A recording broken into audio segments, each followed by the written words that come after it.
पॅलिओलिथिक. पॅलिओलिथिक काळातील आरशाची गोष्ट.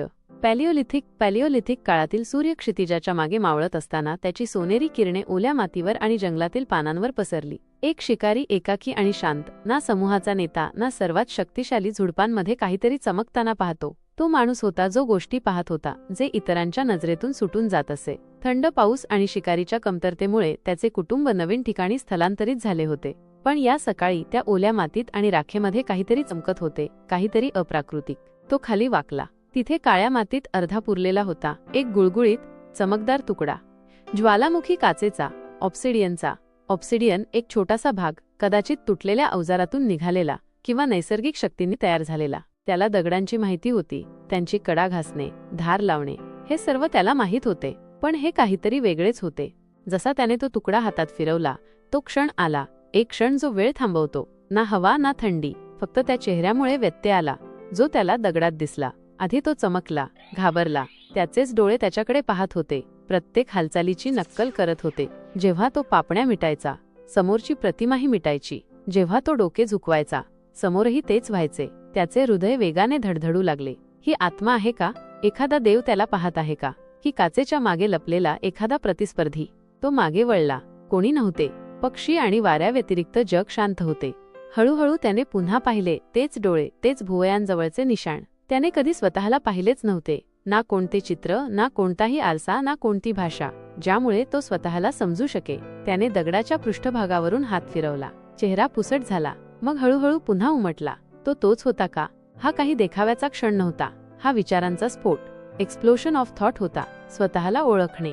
प्राण्यांच्या जगात हे खूप दुर्मिळ आहे. फक्त काही प्रजातीच स्वतःला ओळखतात. डॉल्फिन, हत्ती, काही वानर. वैज्ञानिक याला मिरर टेस्ट. मिरर टेस्ट म्हणजेच दर्पण परीक्षा. मिरर टेस्ट म्हणतात. ही केवळ शरीराची ओळख नाही, तर चेतनेची ओळख, रेकग्निशन ऑफ कॉन्शियसनेस आहे की मी एक विचार करणारा वेगळा अस्तित्व आहे. आणि इथे आपण कल्पना करतो की कदाचित मानवी इतिहासातील पहिला माणूस त्या क्षणातून गेला. कबिल्यामध्ये सर्व काही पूर्वीसारखेच होते.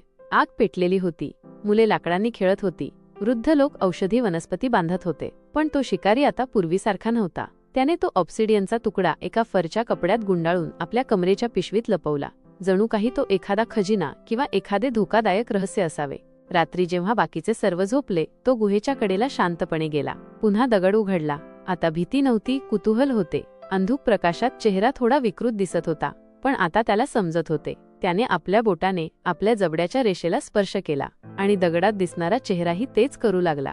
तो हसला, मग भुवया ताणल्या, मग गुरगुरला, आणि प्रत्येक वेळी त्याचे प्रतिबिंब तेच करत होते. त्याला या भावनांची नावे माहीत नव्हती, पण त्याने त्या अनुभवण्यास शिकले होते. वैज्ञानिकांचे मत आहे की भावनांची ओळख आणि अभिव्यक्ती, recognition and expression of emotions, मानवी संवादाच्या विकासात अत्यंत महत्त्वाची ठरली आहे. त्यामुळे हे दृश्य, दगडात स्वतःला पाहणे, केवळ एक दृष्टी नव्हे तर एक सामाजिक क्रांती, सोशल रेव्होल्यूशन होती. आता त्याला माहीत होते की जेव्हा कोणाच्या डोळ्यात राग असतो किंवा कोणी हसते किंवा घाबरते, तेव्हा त्याचा अर्थ काय असतो, आणि हेच ज्ञान तो इतरांपर्यंत पोहोचवू शकत होता.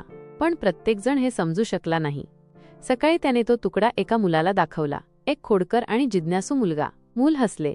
स्वतःला पाहून आपल्या तुटलेल्या दाताच्या छायेवर बोट ठेवले. पण जेव्हा शिकारीने हा तुकडा एका वृद्ध व्यक्तीला दाखवला, तेव्हा वातावरण बदलले. वृद्धाने तुकड्याकडे पाहिले, काही काळ शांत राहिला, मग तो जमिनीवर टाकला. दुसरा माणूस, आक्रमक संशयाने भरलेला, त्याने तो उचलला आणि आगीकडे फेकला. तो आगीत पडला नाही, पण दगडाला आदळून तडकून गेला.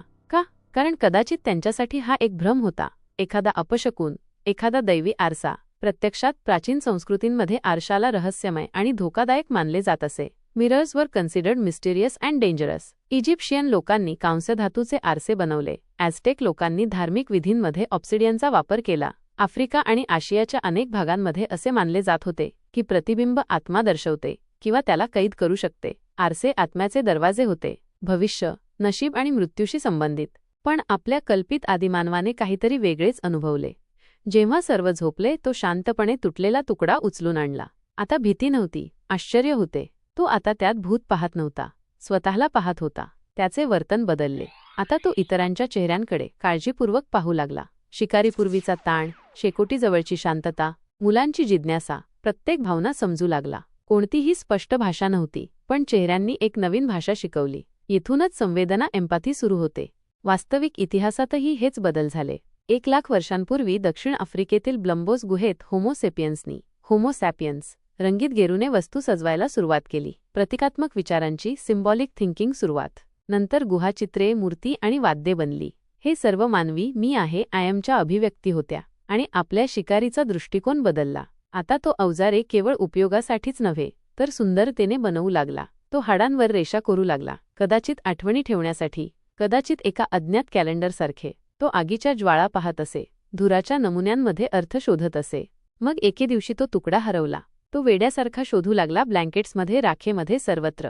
एका आक्रमक माणसावर त्याला संशय आला. भांडण झाले. कोणतीही भाषा नव्हती, फक्त मुठीने मारामारी, राग. आणि मग ती वृद्ध स्त्री, तिने तो तुकडा उचलला होता. शांतपणे येऊन त्याला तो परत दिला आणि काहीच बोलली नाही. पण सर्व काही बदलले होते, कारण आता सर्वांनी पाहिले, हा केवळ दगड नव्हता, तर एक कथा स्टोरी होती. जेव्हा सभ्यता जन्माला आल्या, लेखन, देव, मंदिरे, हा क्षण इतिहासात कुठेतरी हरवला. पण त्याचा प्रभाव नाही, कारण पुढे जाऊन मानव आरसे बनवेल, इतके स्वच्छ की प्रत्येक दोष दिसेल. त्यांचा उपयोग चित्रे काढण्यासाठी, मूर्ती घडवण्यासाठी, आत्ममूल्यांकन, प्रेम, विचार, ओळखीसाठी करेल. पण हे सर्व कदाचित तिथेच सुरू झाले असेल, एका गुहेच्या कडेला उभ्या असलेल्या त्या माणसापासून, ज्याने पहिल्यांदा काळ्या दगडाकडे पाहिले आणि मनातल्या मनात विचारले, तो मी आहे का? इज दॅट मी? दर्पण केवळ एक साधन नव्हते, ती एक सीमारेषा, बाउंड्री लाईन होती. अंतर्ज्ञान आणि आत्मचिंतन, इंट्युइशन अँड सेल्फ रिफ्लेक्शन यांच्यातील, प्रतिक्रिया आणि समज, रिॲक्शन अँड अंडरस्टँडिंग यांच्यातील. जेव्हा त्यांनी स्वतःला पाहिले, तेव्हा त्यांनी इतरांनाही पाहण्यास सुरुवात केली, केवळ शरीर म्हणून नव्हे, तर एक अस्तित्व म्हणून. आणि कदाचित त्याच क्षणी मानवाने अंधारातून एक पाऊल पुढे टाकले, चेतनेच्या दिशेने, टुवर्ड्स कॉन्शियसनेस.